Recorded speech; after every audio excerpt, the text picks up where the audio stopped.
This is my daughter, Izzy. And like all children, she simultaneously makes me want to laugh and pull whatever hair I have left on my head out. However, she has been the single most important thing that has ever happened to me as an educator. You see, 4 years ago, she started school. And for the very first time, I knew what it was like to be on the other side of the fence.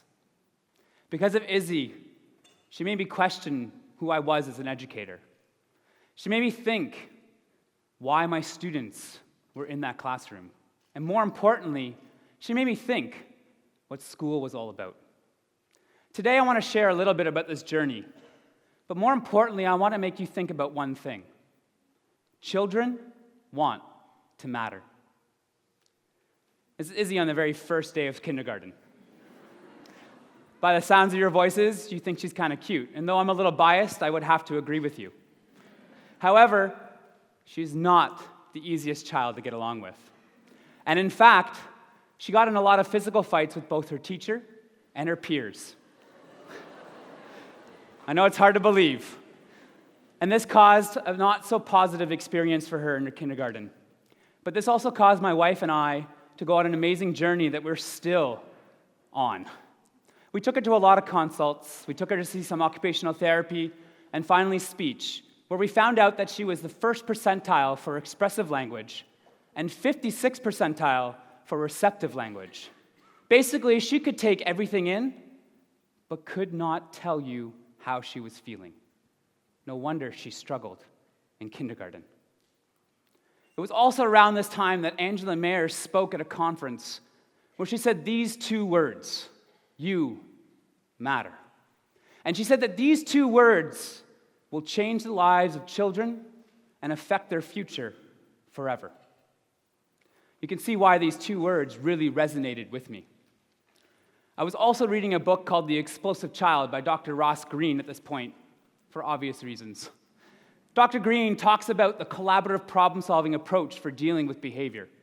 Basically, build a relationship first, understand the underlying ideas, and then address the behavior. Now, I don't know about you, but this might go against everything that we may have thought about raising children. At least for me, when I grew up, it was spare the rod, spoil the child. But that doesn't work for some children. And it definitely doesn't work in education, unless you want to be in the blue pages.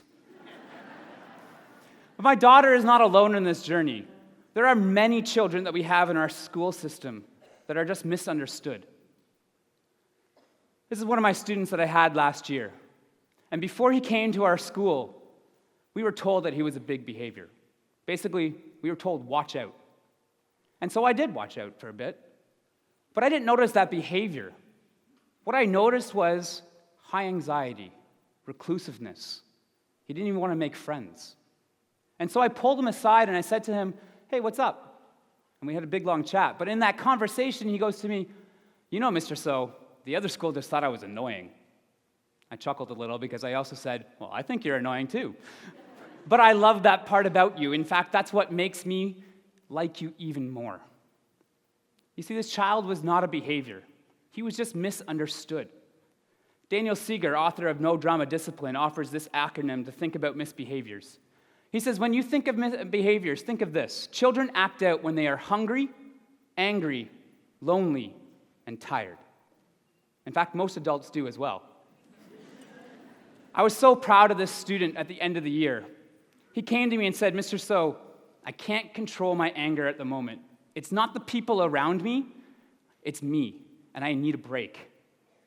I was so proud that he was able to communicate that feeling to me. It was truly remarkable. I was also at this point that Stuart Shanker's work fell in my lap.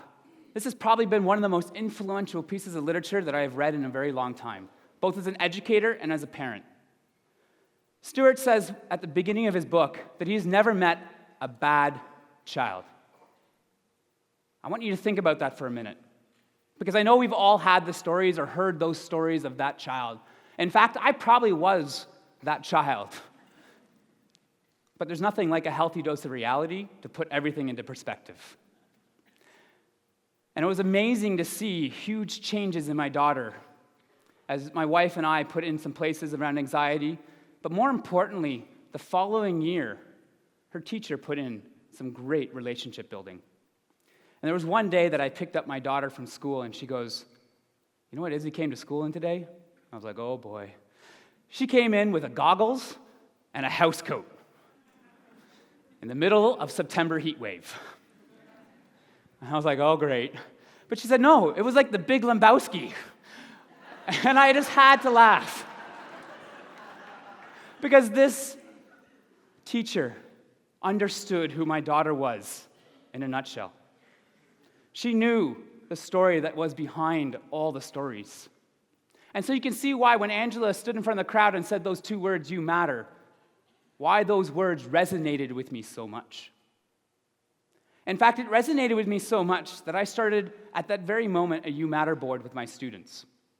This was a board where we could put our dreams, our aspirations. We even gave compliments to one another, and we told stories about one another. Next to it was our advice wall. This was a place where kids could tell other kids of how to be successful. You know, at first we got, listen, be nice. This is a funny one. If Mr. So yells at you, you probably deserved it.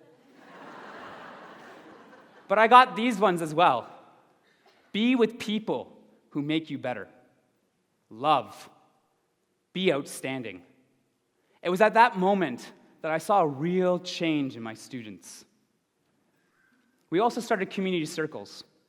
Community circles for me was a place where we could talk about our grievances, talk about our problems that were happening out in the playground. We offered no names, no biases. We just talked. We offered strategies to one another. And my students really started to mature and grow. My principal always asks this question to me, "Jonathan, what's the difference that's making the difference?"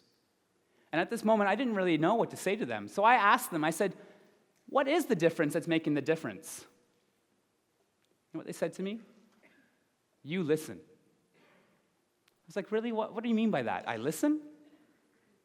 "Yeah, Mr. So, whether it's about a pencil that we lost, or it's an argument with our best friend, you listen to us.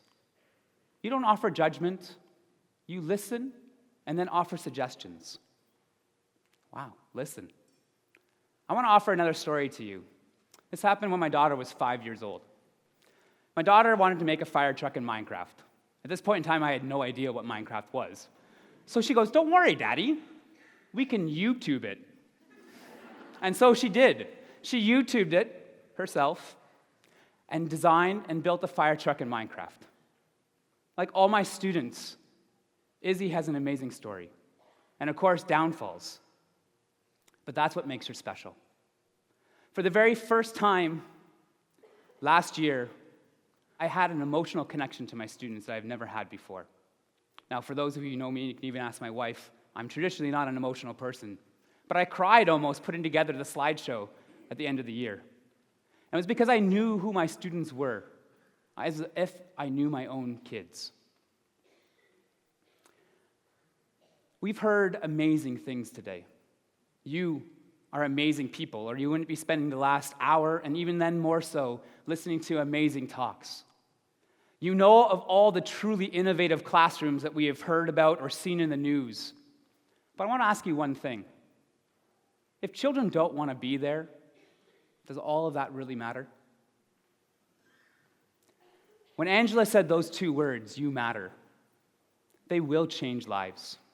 They will affect the future. I asked you at the beginning of the talk to think about that one thing. Students and children want to matter. And I hope you have. Because when our children, our students know that they are loved, welcomed, part of a community, they will do anything for you. So I want to end this talk today by saying thank you. And know this, each and every one of you today matter to me.